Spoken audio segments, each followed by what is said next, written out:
Hello, my friends. My name is Vladimir. Welcome back to my channel. As you can see, it's traditionally raining, and right now we'll have a test flight of a really worthy plane that many want to see and know more about. It's a Cirrus Vision Jet, second generation. It's an absolutely new jet, and we got the plane from the factory delivery unit yesterday, signed all the documents, and took this plane, and today we need to make some more test flights. So here we go. It's been a long winding street, it's been a long winding road, only a piece of the puzzle at a time. And by all means take heed, I mean by all means take note. So right now we're going to do a pre-flight inspection together while it's raining outside, and then we're going to roll the plane out of here and actually make the flight. So here we have a pneumatic de-icing system that has been installed on the empennage booch of the wing, nozzles for spraying de-icing fluid on the surface of the windshield, and also one interesting thing, there's a little semisphere over here and it's also containing de-icer sprayers. So when you use de-icers, the other fluid comes out of here to protect the previous one from freezing. The interesting fact, these planes are manufactured in a factory in Minnesota, where icing is an actually very common occurrence. And this plane is extremely good in the ice because it was born in a region where there's essentially a lot of ice in the sky.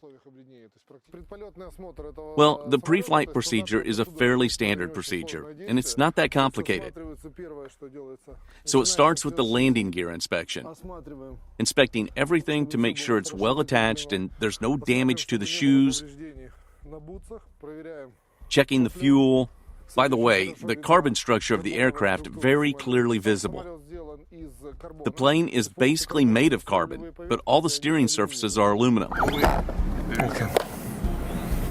This is the luggage compartment of Vision Jet. Here we check the circuit breakers, that is, the fuses. Everything is all right, and then we put it back. By the way, the trunk here is quite large and long, especially in order to fit their snowboards or skis. And there's also a toilet in the background, so the Cirrus Vision Jet can also be fitted with a toilet. But the only thing, this is a removable design that can be installed instead of one seat.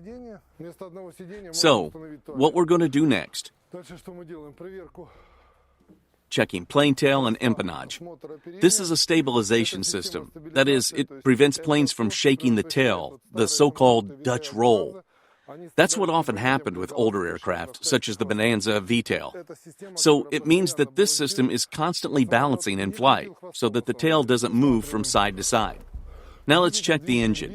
The manufacturer is Williams International. Here we have a window to check the amount of oil. It's really easy. There's a hole on the top to refill the oil. Well, and this way we may check it out through the window. We visually check the amount of fuel. Perfect. This is the angle of attack transmitter, and it covers up with such a special cover.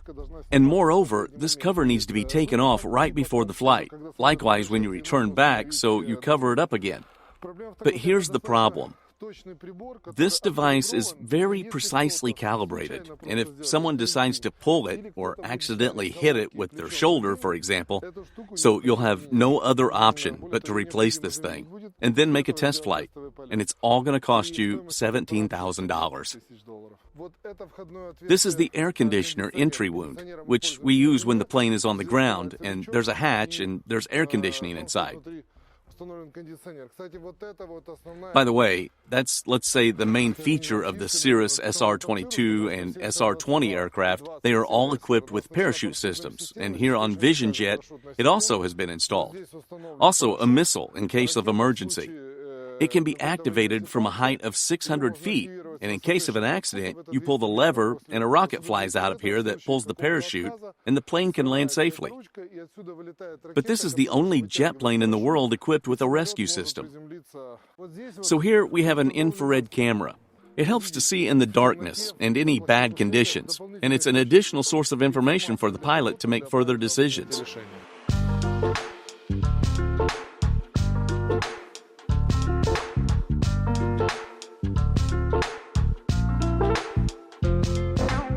Here we see a moving seat that easily can be moved forward.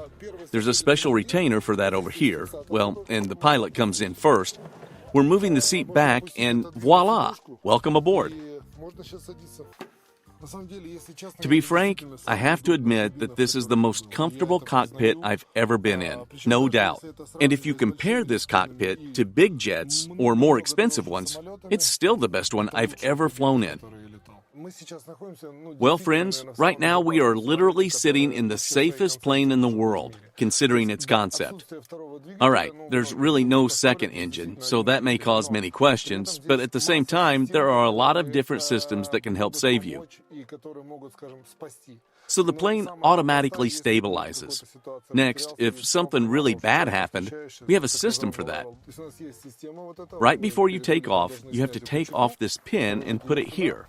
We pull out the lever, and with a force of about 55 pounds, you can pull it yourself. What's going to happen next, this is where the rocket goes off to pull the parachute. But remember that before the parachute opens, you need to fasten your seatbelt, because the plane is oriented so that it will automatically start coming up to the angle of attack to reduce the speed of the level to safe. Then the parachute will open, and the plane will slow down. That is, if we're talking about the most extreme case. Or if something happened to the crew, it's not the end of the world, because the plane is equipped with an automatic return system to the nearest airfield. Just push this red button. The automatic landing system is not originally designed to be used in regular situations, because when you press the button, the plane automatically reports the emergency and requests a priority landing. Then the plane enters the runway and warning dispatchers make way for him.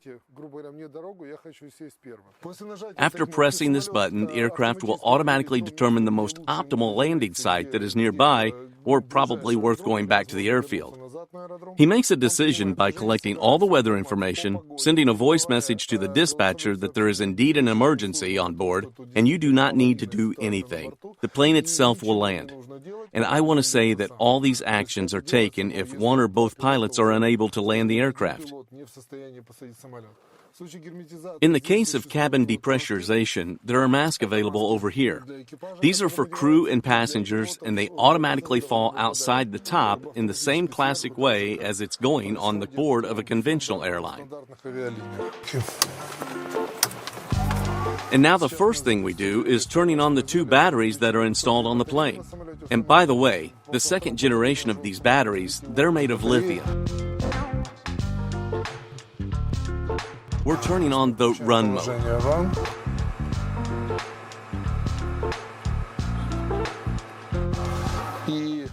And the next step, the engine starts just by pressing this button. You see? And that's it.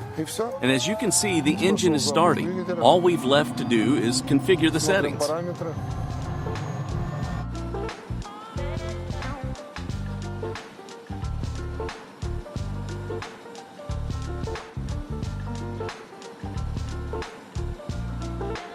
FOB sync should be 230, and then enter. There you go. We've just initialized the avionics. We've fully integrated the entire database into the computer, and finally, the plane is happy, and we can take off, because we did everything we were supposed to do.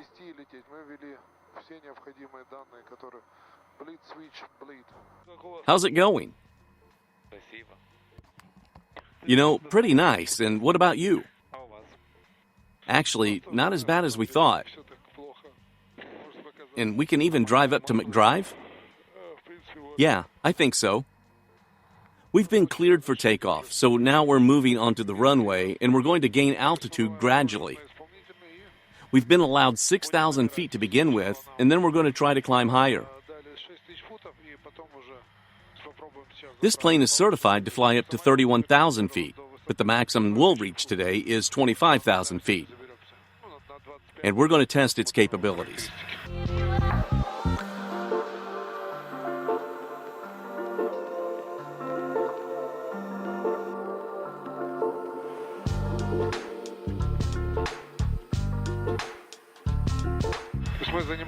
So, we're taking the center line, and now we're putting it at maximum power.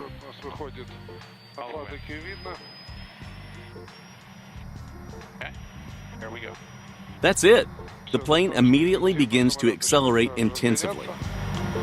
Speed is alive.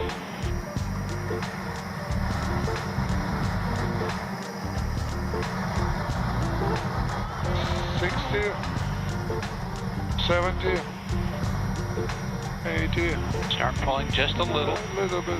Pull. There we go. Oh, Now it's 5 degrees up, so lower the nose just a little. We have positive rate, so gear up.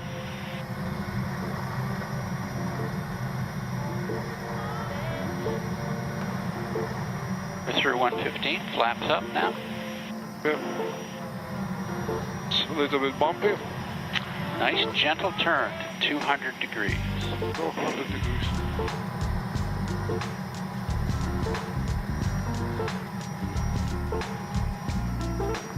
And ground number 4616, taxi India. Hey, Bravo Alpha, connect departure, good day. Go to departure 8, Bravo Alpha. Well, speaking of the Cirrus company, they're not only trying to tune up the planes, they're trying to create some kind of ecosystem of the owners of the aircraft of this brand.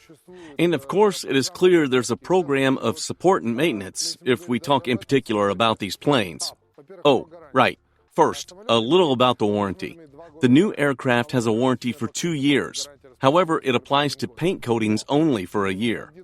But by buying a Jetstream package, you can actually extend this guarantee every single year to infinity. I mean, you won't pay for anything that will happen with this plane. Not for services, not for EAD, which can be released by the manufacturer, nor for engine repair. It will be replaced absolutely free of charge. Yes, it's not a cheap toy. I mean, there's many different programs for different numbers of flights. And yet, it allows you to calculate from the start how much it will cost you to have this plane. The minimum service package is 200 hours for 2 years. In that case, you will pay $139,000. But over the next 2 years, you won't have to worry about anything. You pay just for the fuel, and that's it. As soon as any breakage on this plane happens, the package covers everything. Moreover, when you completely exhaust the resources of the aircraft, for example, the engine, it will be immediately replaced if you plan to extend the package. And that means you can clearly plan all your direct cost, and there will be no additional cost. By the way, once there was an error with the sensor on the angle of attack, and Cirrus replaced it immediately for free on all planes. On top of that, yes, unfortunately, there was one recorded case of a Cirrus aircraft being damaged, but it was only once. And if we go back to the parachute systems, the parachute system on the Vision Jet has never been used, although it is often used on an SR-22. Well, it's not that often, but this system has saved a lot of lives, even though the pilots on this plane have never turned on the auto landing system. With this plane, there was really only one unpleasant case. There was a short circuit of the entertainment system, and the plane caught fire. It was at that moment, on the ground. I saw that plane in Santa Monica with my own eyes. Sad story. Now we have switched to the MCT mode. So this is a trust that you can be in all the time. A 5-minute limit on takeoff, and here we see the gates. And we've already uploaded all the necessary parameters for the plane. We're reaching 12,000 feet, and we've already set a destination, an airfield to which we're heading. And since the plane is equipped with an automatic Autotrust system, now the plane will automatically maintain that speed that we set, 165 knots, and it will climb itself. So let's just say that our participation isn't required anymore. Look, there's also an interesting synthetic vision function. It has drawn a kind of corridor, which we will need to enter and then fly just in this corridor, according to the given direction. Okay, there has been a couple of icing around 12 to 16,000. Okay, 15 right at 8,000. 14 hotel. Okay, 4 hotels, so look for the... То есть мы получили разрешение... Well, we've been given permission to dial 23,000 feet, and we've been given a direct line to the airfield we're heading to. And we've also now turned on the engine input nozzle to prevent ice from forming and getting inside the engine.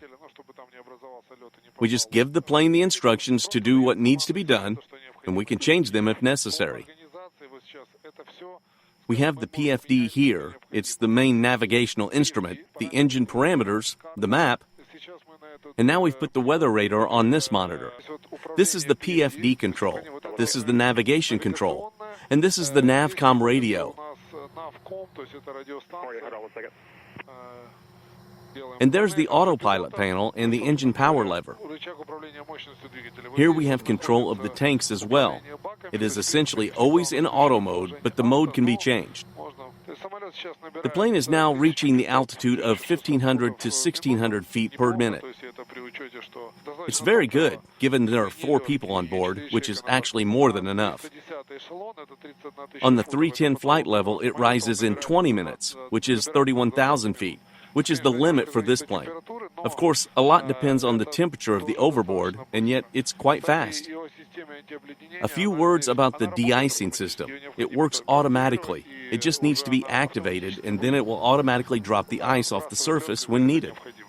In the early 2000s, competition began between companies to create the so-called very light jet, to create this kind of aircraft for personal use for 4 or 5 passengers. Many companies have been involved in this race. Yes, and many have succeeded, but this plane has essentially driven out all of its competitors. He beat Diamond D-Jet, then he actually beat Cessna Mustang, which is no longer issued. At that time, Eclipse appeared, but Eclipse has already left the market and it no longer exists. Yes, this plane can still be found on the secondary market, but the company itself has unfortunately failed, although Eclipse was a great airplane, powered by 2 engines and stuff like that. The Cirrus Jets remain the leaders. I would definitely say that such success is not only the merit of the company Cirrus. Yes, they are really the best when it comes to marketing and shipping these planes to the market, but it is worth giving credit to the company Garmin, since the brains of this plane, it's still equipment from Garmin. And it's not just about autopilot, for example, or anything like that. No, let's just say that there is an integrated control system installed here, and I'm not ashamed of these words. I just want to describe this system with kind of sublime words, because this plane is really smart. So when that race started in the late 90s and early 2000s, everyone was under the illusion that it would actually be possible to build an airplane for less than $1 million. But unfortunately, they failed. Cirrus later announced that the aircraft would cost $1.3 million. And while the first aircraft was delivered to the customer, the price has increased to $1.7 million. To date, the aircraft, which were bought for $1.7 million, can be sold way more than that, as the base price of the aircraft starts from $2,850,000. Please repeat. You said it is comfortable to sleep here, isn't it? On autopilot, who said that? MC? I don't know what you're talking about. We are now at 22,000 feet and reaching a height of up to 25,000 feet, the most optimal altitude between 26,000 and 31,000 feet. It's somewhere between 8,000 and 9,000 meters. So at this altitude, we can fly in all kinds of weather. So now we have also turned on an additional feature. Through the satellite link, we were able to see the weather at the arrival airfield. We see that we have a wind of 270 degrees, 4 knots, visibility 10 miles, that is, the sky is clear. All this is additional information for pilots to make the best decisions. We are calmly accelerating now. We have a speed of 295 knots. Probably the only thing left to add here is the voice function of controlling the plane. To say, plane, fly there, and it will fly. So as you see, almost everything here is automated. And plus the whole flow of information that's being transmitted to the pilot, it covers almost everything. I mean, we can look out the weather both tactically and strategically. And the most important thing to add about autopilot is that if it's turned off, it's always in control of the pilot, and if the pilot starts to do something wrong, the autopilot enters the game and does whatever it takes in order to prevent the pilot from making the biggest mistake. Generally, what Cirrus has achieved is that they've put together many great ideas. I'm talking about the Garmin avionics, the great Williams engines, the decision to add a parachute system. They put it all together, let's say in one jar, and turned out to be a perfectly balanced machine. To date, about 300 Cirrus aircraft have been produced and delivered to customers. And here we can see all around us. If I'm not mistaken, 7 aircraft. But the most interesting thing is that to date, all the aircraft of this company have been sold for 5 years in advance. Yes, Cirrus has reduced the queue from 9 to 5 years, but currently they have 350 pre-orders, and this is given that they can produce no more than 85 aircraft per year. So clearly they have a lot of work to do in the next 5 years. We've got fire extinguishers. There's 2 of them. And if it turns out that the engine's on fire, we press this button, and fire extinguishers will solve that problem. I can't help but notice that inside the cabin there are so many cool things, such as an iPad pocket. I never know where to put it, and it really is a very convenient pocket for my iPad to have it near me. I mean, the manufacturer has worked so hard for the convenience of passengers. I mean, in terms of ergonomics, the interior design of an airplane has always been, let's call it, technogenic. I mean, that avionics, equipment were in priority, and only then the passenger and his comfort. But here, everything is different. It just seems that first they put a man here, and then they tried to create a comfort around him. I'm just amazed that the concept of this plane is that the person is above all, according to the comfortable conditions for him. But at the same time, the high level of automation shows that the person here is not the most important thing. Interestingly, speaking of lever, so it feels like noble steed in control, especially comparing it to an SR-22. SR-22 in this respect is a little inferior to Cirrus. You know, there's a lack of information in the lever, but it's not really significant. Rather, we are nagging to it. But this particular plane can really give you that special feeling that pilots love. A sense of position and efforts, feedback from steering surfaces.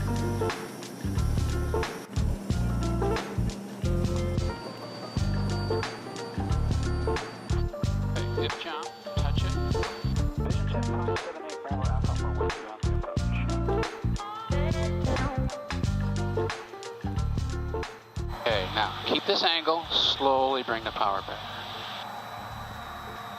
Slow. Don't hold it off. Don't hold it off. Okay, good.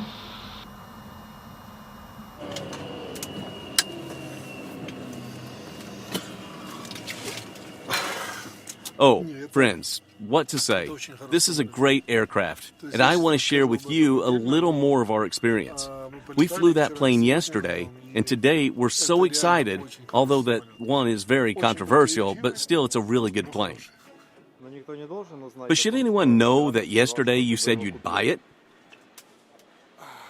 Of course not. I've revealed that sacred secret only to you.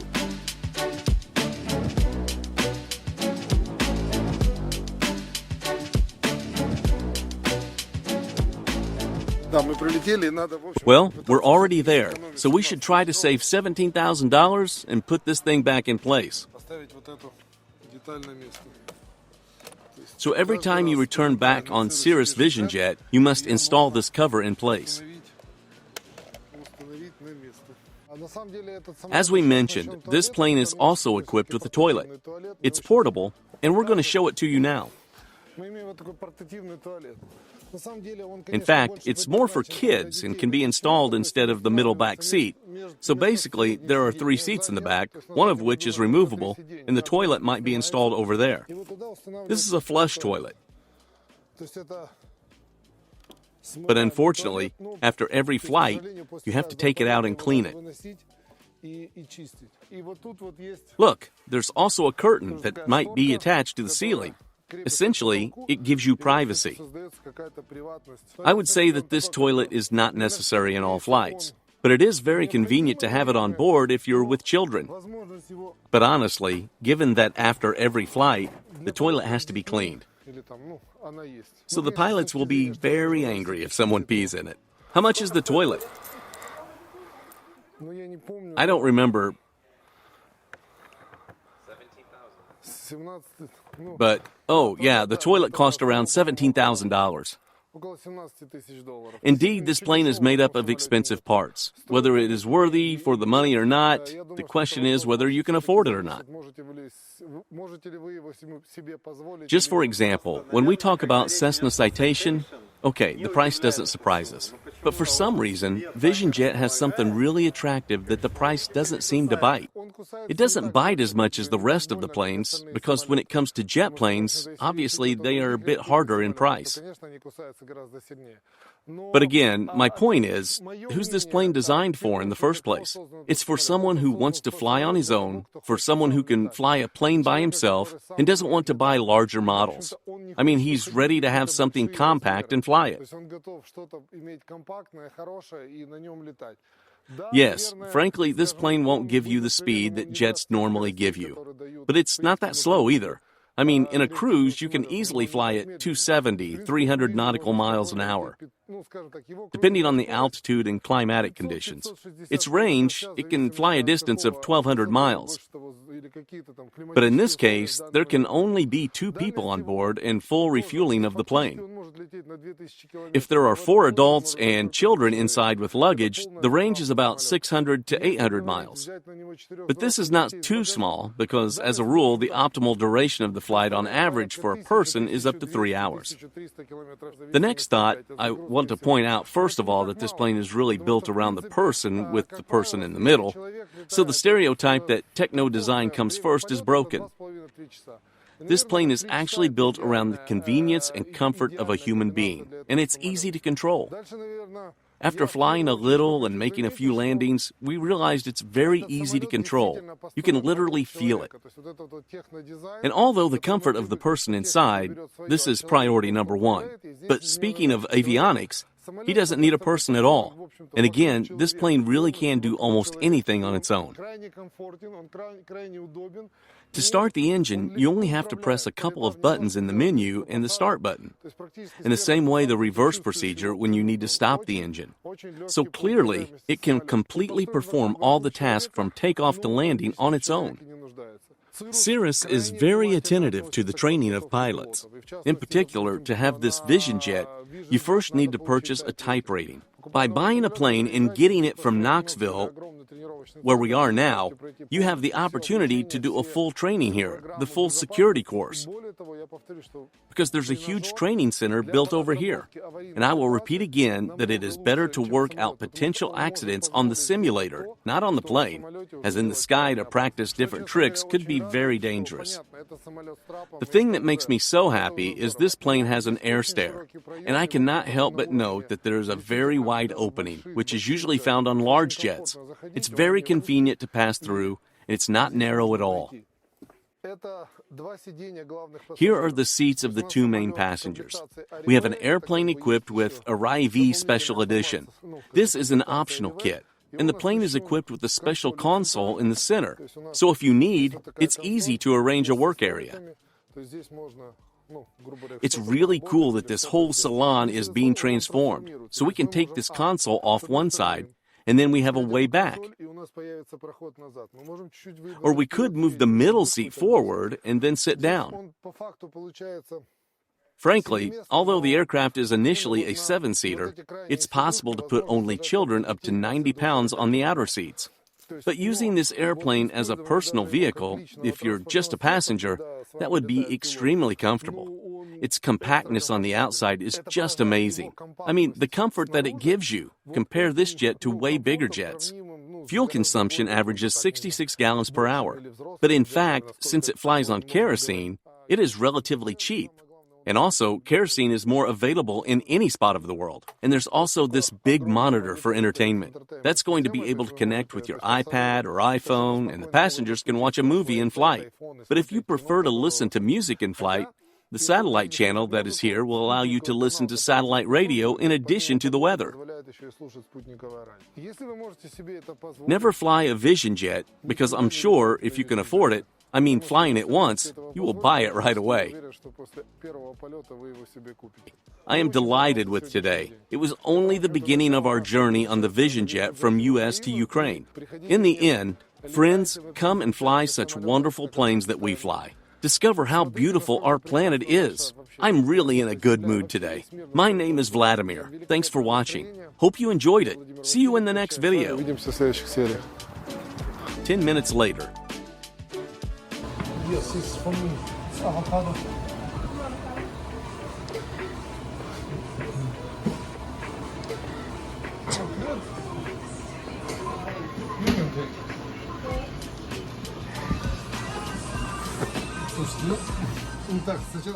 That's so hilarious. First you fly a private jet, and then you get this cookie and Dr. Pepper. Oh, now there's going to be an explosion. Делать, если